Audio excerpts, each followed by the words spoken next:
What's up, everybody? Demon back. Welcome to a brand new episode of Godzilla-Thon. This is the 32nd episode. This is for the final Toho Godzilla movie of the original, I want to say the original series. I know technically that implies the Showa era, but, I mean, a lot of us on this channel, we grew up in the era where the movies ended here for the longest time, and we eventually, finally caught up with it back in 2014. But this is where I consider classic Godzilla to end, and it ends in a bang, alright? I won't say if that's necessarily a good thing or a bad thing. You guys will get a feel for it throughout the review, and then you'll know by the end. But it ends with a bang. That's all I'm gonna say. So, starting out, what's my memory of this movie? I guess I want to say that because it affects the way I view it. So it's kind of a special movie to me because I was stuck with only the Showa movies, not all of them, but most of the Showa movies, and I had two, maybe at that point in history I had at least, no, I might not have even had two of the Heisei era for Godzilla movies, but I had a whole bunch of Showa movies, and I grew up watching them over and over and over again, and then all of a sudden my dad was like, hey, I found this movie on demand.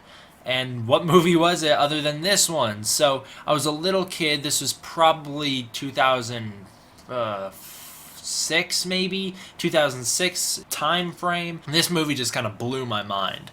It was the first movie I ever saw on demand on Xfinity too, which is kind of funny, but this movie, when I first watched it, just so much action, so much going on. Godzilla's awesome. It blew my mind. I had no idea what I was in for when I started this movie. So I always have that special memory of my dad showing it to me, and it was like really late at night, so it was kind of cool too because I got to stay up, so it was fun. And that led to, you know, in the summer that year, I used to go to summer camp at this elementary school. It wasn't like my elementary school. It was just an elementary school that I'd go do summer camp at. And in it, we used to get gym time, like free time. So during free time, I used to always go hang out in the gym. And my brother, you know, he'd be doing his own thing, shooting hoops or whatever. I always found the volleyball. And what I would do is I'd just sit there and throw it back and forth in the corner, like throw it against the wall. And I would pretend that the volleyball was Anguirus all rolled up in his ball. And, you know, keep in mind, I'm a really little kid at this point, so the volleyball is, like, pretty big to me. So I used to just throw it at the wall and catch it a whole bunch and pretend it was Anguirus. And I'd do that, you know, I'd hum the main, like, guitar theme for this movie.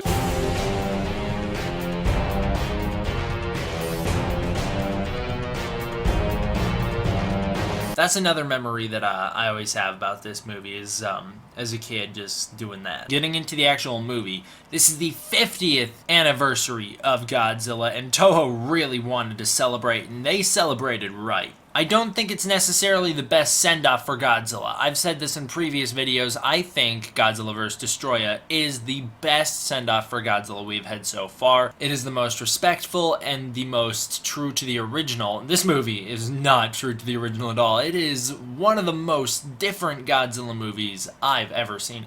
You know, I've seen them all. It's one of the most different Godzilla movies ever. It's a crazy, weird movie. Toho did it right because they remake, in a sense, their classic send-off, Destroy All Monsters, which is awesome. And I really liked Destroy All Monsters, and I do struggle back and forth between whether I like this movie or Destroy All Monsters more. Ultimately, I do think I like this movie more because Destroy All Monsters just kind of drags a little bit. This movie does not drag at all. In fact, this movie is exhausting. This movie goes so fast and so much happens, you're just tired when you're done watching it. It's just a thrill ride. So, the movie starts out in what I can only assume is 1954 with Godzilla attacking in the Antarctic, so it's pretty different than usual. We got some lightning that flashes on screen and introduces us to him, and he gets into this fight with this thing called Gotengo. He's frozen beneath the ice while fighting Gotengo due to an earthquake and some bombs being blown up and causing an avalanche that traps him in the ice, just like Godzilla raids again. Now, I want to say this so I don't forget for later. Godzilla in this movie looks absolutely awesome.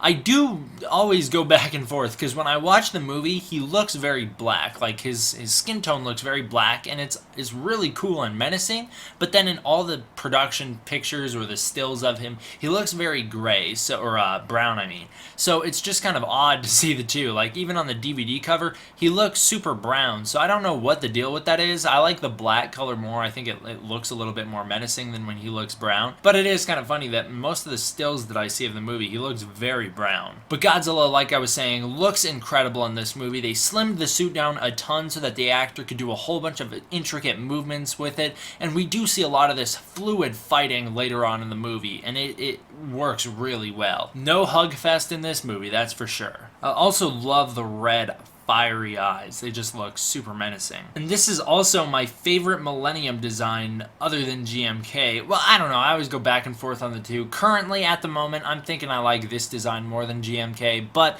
I flip-flop so much on these two designs, it's hard for me to take a definitive standpoint. So, then we get a montage showing that Earth has been under attack by monsters constantly over the years, and the Earth has developed this new organization called M Organization to defend against it. Their main target is Godzilla. By the way, M Organization stands for Mutant Organization. The mutants are a whole nother thing. We'll get to them later. They're weird. Then we get an amazing tribute to Godzilla, as we have one of the coolest opening sequences in any movie I've ever seen, which is a montage of all 50 years worth of Godzilla crammed into one 3-minute clip. It's amazing. It's fantastic. And I used to, as a little kid, pause it and then put it in slow-mo and freeze frame it to try and see if I could figure out which movie everything was from. Of course, back then I hadn't seen all the movies, so I was guessing a lot, but I always found that so much fun to do. And no, a lot of people think that montage is showing that all the Godzilla movies previous, from Showa all the way up through here, have happened in this movie's continuity. From what we are led to understand, that is not true at all. That those movies are independent of this continuity, and this is just showing some radical alternate universe. So now we are in present day, presumably 2004 when the movie comes out, but they never specify. This is just a super advanced universe. They got crazy technology, Gotengo and all those other flying battleships.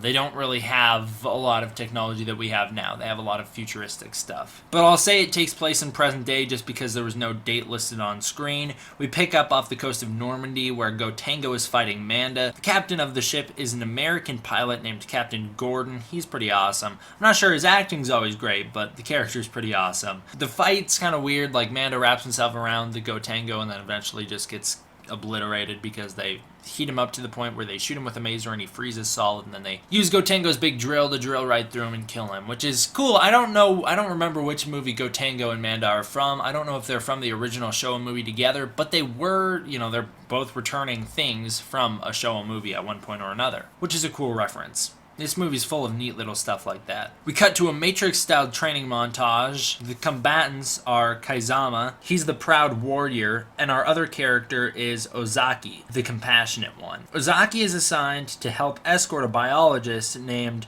Otonashi investigate a mummified kaiju that has been found. It's now that we find out that Gordon's been put in jail for striking a superior officer in court for some reason. He was in court because he disobeyed a direct order or something like that when he was fighting Manda. The 12,000-year-old kaiju is revealed, that's the mummified kaiju, and it's revealed to be a cyborg enhanced by some unknown alien race. We never do find out much about Gigan's origins in this movie other than that. We meet Akira Takarada's character, who's strangely never named, and he is appointed Japan's Secretary General. The Mothra Fairies reveal that Gigan was an evil enemy of Earth and fought against Mothra way back in the day, 12,000 years ago. Turns out all mutants on Earth carry some sort of evil gene, and the fairies say that it's up to Ozaki to decide whether he's good or bad. They give him some sort of special amulet that will be used later to dictate that. Takarada's plane blows up as Rodan flies past it, and he has some sort of sonic waves in this movie, which is epic. So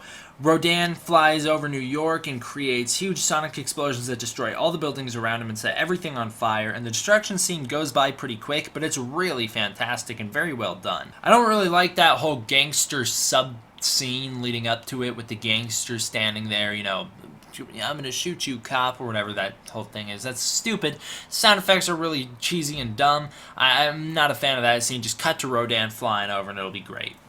As this happens, Anguirus shows up in Shanghai. King Caesar attacks his original Showa homeland of Okinawa, which is also a neat reference. Kamacuras attacks Paris, Sydney's hit by Zilla, and Arizona's hit by Kamacuras. There's a nice reference to Gamera here, as we see a little kid calling Gamera trash and throwing a toy of him in fire. Now, it's not officially a Gamera toy, but it's a Gamera toy. Now, Karyu, not Kiryu, fights Anguirus. This is another flying submarine ship like Gotengo. We see quite a few of these throughout the movie, although they don't really play intricate roles in the plot other than Gotengo. So in this scene, we have Anguirus' new ability where he can roll up into a porcupine ball and bounce away, which is what I would recreate with the volleyball at school. But the worst attack of all is the attack on Mount Fuji done by the evil Minya. I don't know where Minya comes from in this movie. He kind of just shows up, and then the grandpa's like, yeah, look, it's a monster.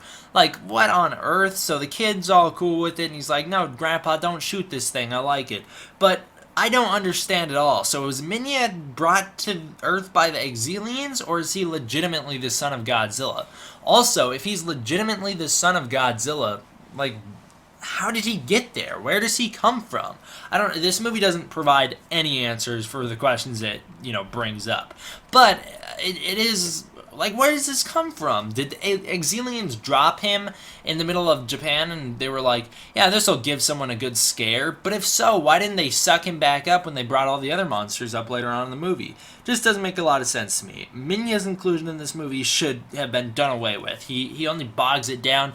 I appreciate the reference. I love the fact that it plays Son of Godzilla music when he shows up, but just get rid of him because it doesn't add anything to the movie. During all this, Ebra attacks some factory somewhere and is taken down by mutants who shoot off one of his arms just like Godzilla bit off one of his arms and eventually shoot him straight into the ground. He's then transported away. This is when all the monsters are stopped by some sort of alien race called the Exilians, who saved the Secretary General before he got blown up by Rodan, and warned the planet Earth that the planet Gorath, or in the English cut, Planet X, is headed straight for Earth and will destroy everything if all human firepower is not concentrated on the one spot and fired at once to stop its impact. Ozaki, Otanashi, and her sister Anna find out that the Secretary General has been replaced with an Exilian. X, one of the Exilians, mentions how the Exilian race released the monsters on Earth to attack them in the first place, and then he's questioning his superior and is like, so if we did that, why did we take them away?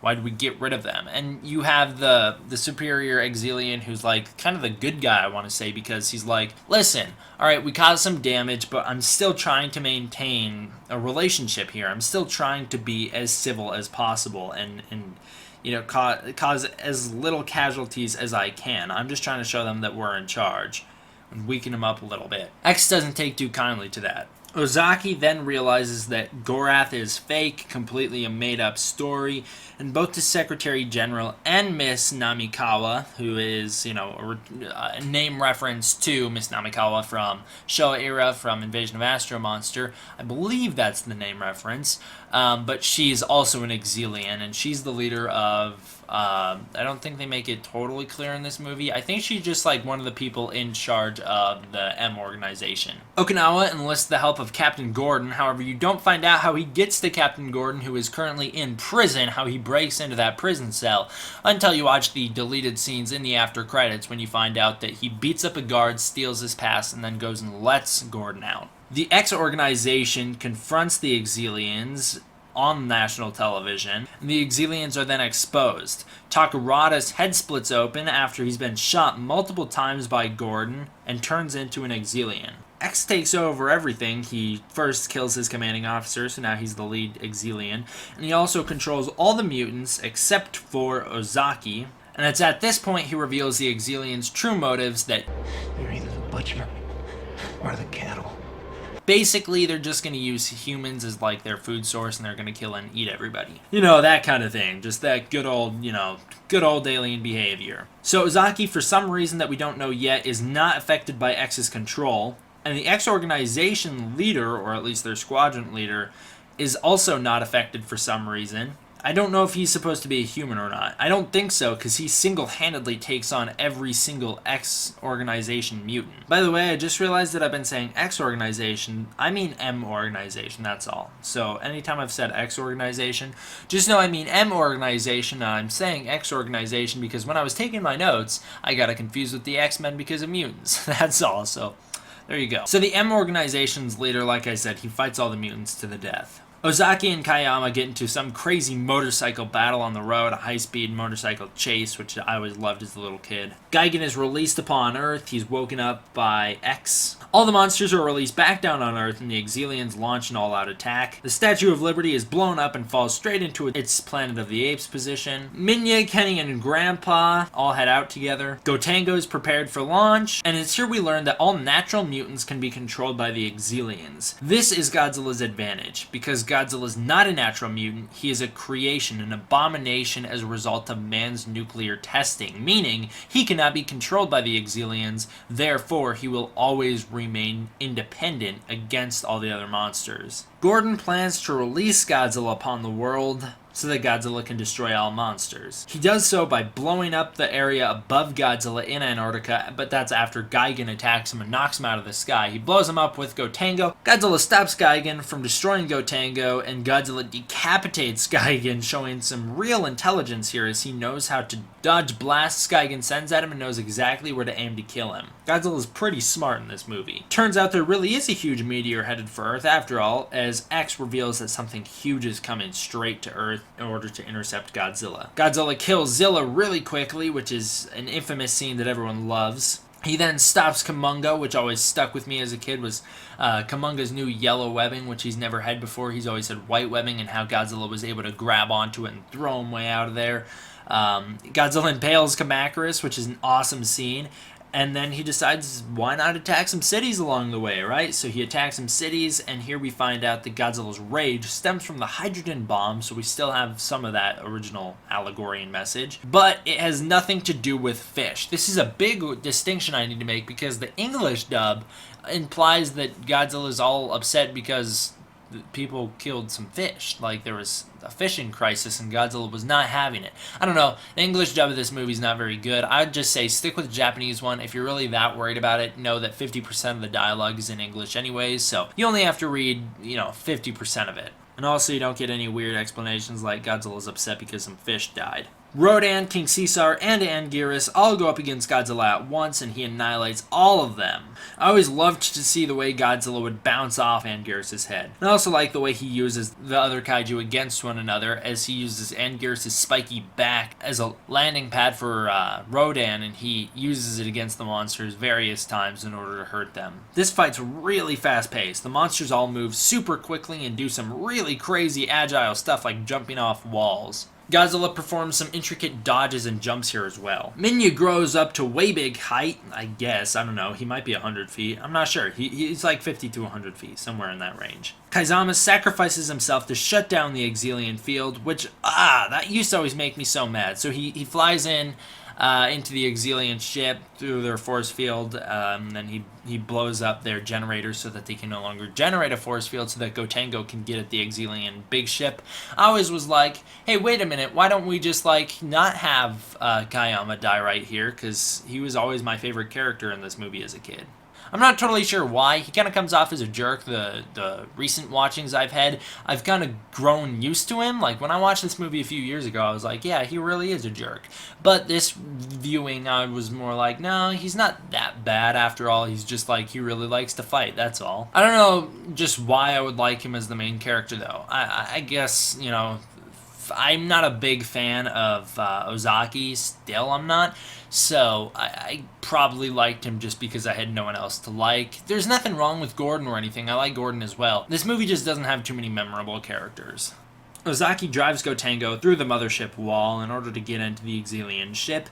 Mothra is called upon for help. The Mothra Fairies in this movie are the same ones who played Mothra's Fairies in the previous movie of Tokyo SOS. Godzilla stops Ebra and Hedorah pretty quickly, and X says it's time to harvest the humans. There's a great scene where Godzilla demonstrates his knowledge again as he plants himself deep into the ground before releasing a blue spiral ray onto the meteor in order to slow it down so that its impact against him won't be as great.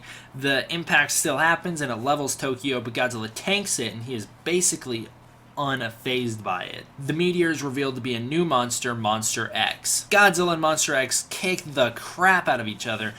Monster X's design is very interesting. He's very humanoid, but he also has 3-ish heads. He basically has 2 heads because he has one in the middle and then 2 half heads on each side. This is the setup for the big payoff later, but for right now in the movie, it's just known as a new kaiju. Monster X's abilities are pretty generic. He only has some laser eyes, and other than that, he's just kind of a fist fighter. But he is really cool in terms of the fact that he just looks very fascinating. We don't see many monsters like him. Mothra really tries to help out, but she's intercepted by Gigan X, which is my term for Gigan with chainsaw hands.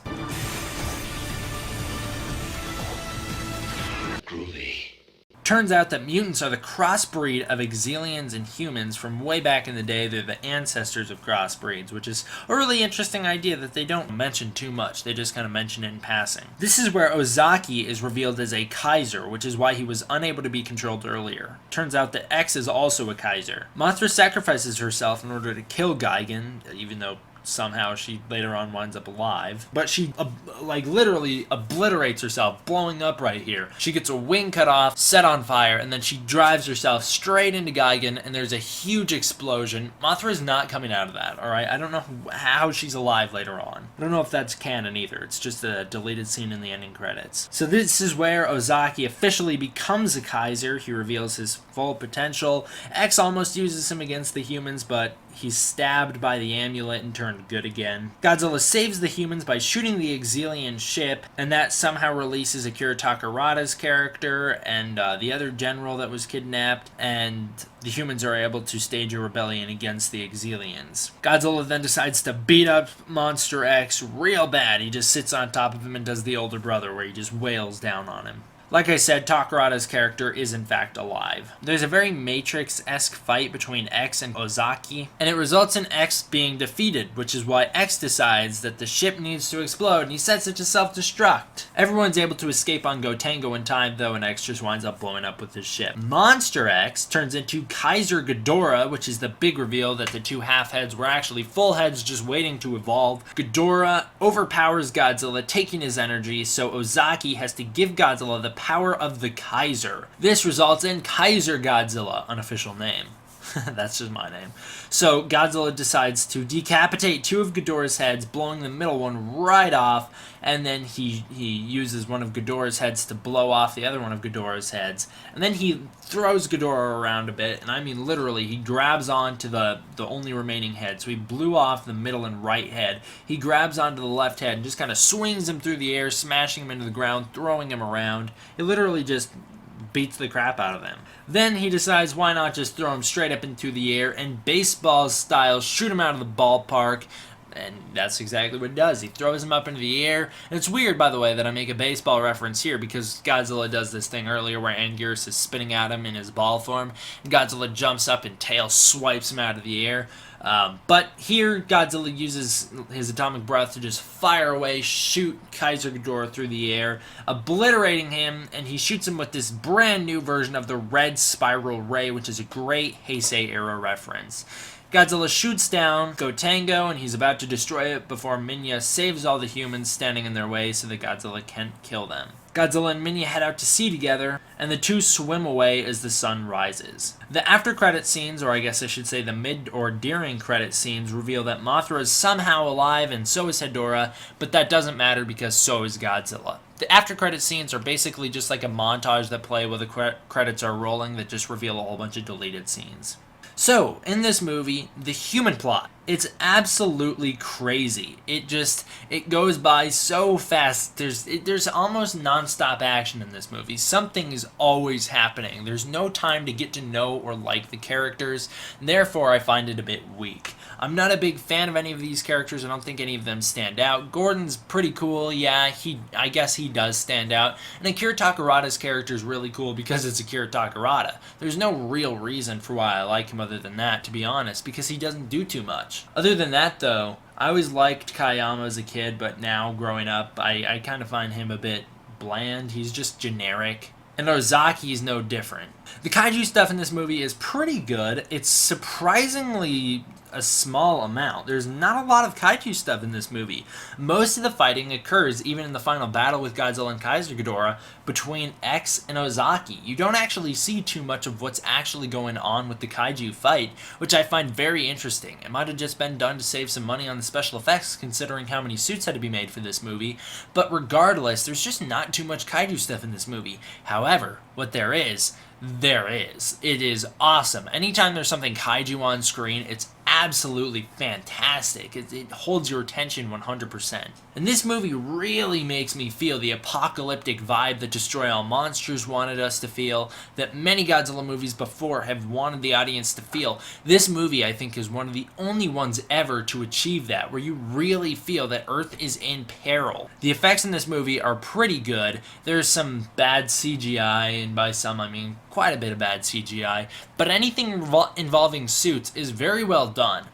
Although Kaiser Ghidorah is very minimalistic, if you actually take the time to look at his facial sculpt and all his details, you'll realize there really aren't that many details. He clearly was one of the last suits they made, and so they didn't put too much time and money into him, and a lot of the time he's on screen, he's CGI anyways. And like I said, the CGI is not very good. It's pretty unrendered and bad. Overall, I'd give this movie an 8 out of 10. It's just too fast and too weird. I was gonna give it a 7 out of 10, but I decided this movie holds my attention way more than a lot of other movies does, so I had to give it an 8. Although I do think it lacks a lot of character depth. None of the character stuff is too interesting. The action scenes are fun, but it just doesn't feel like Godzilla to me. I don't think it's as respectful to the original movie as most of the other send-offs have been, and ultimately it just does feel like a remake to Destroy All Monsters. Although it is a good 50-year send-off for Godzilla because it sends him out with such a bang, I don't know if it's necessarily the finale that I'd ever want to see again. As in, I would never want to see another crazy action-packed movie in this style again in the Godzilla franchise. I like mine more personal and more deep. Well, that does it for this review, guys. I hope you all enjoyed. See you guys next time. I'm very excited. I want to talk about G14. I know a lot of people have the misconception on this channel that I dislike that movie. I don't. I absolutely love Godzilla 2014, and I can't wait to talk about it next video. Thank you guys all for watching. I hope you enjoyed. See you guys next time. D-Man, out.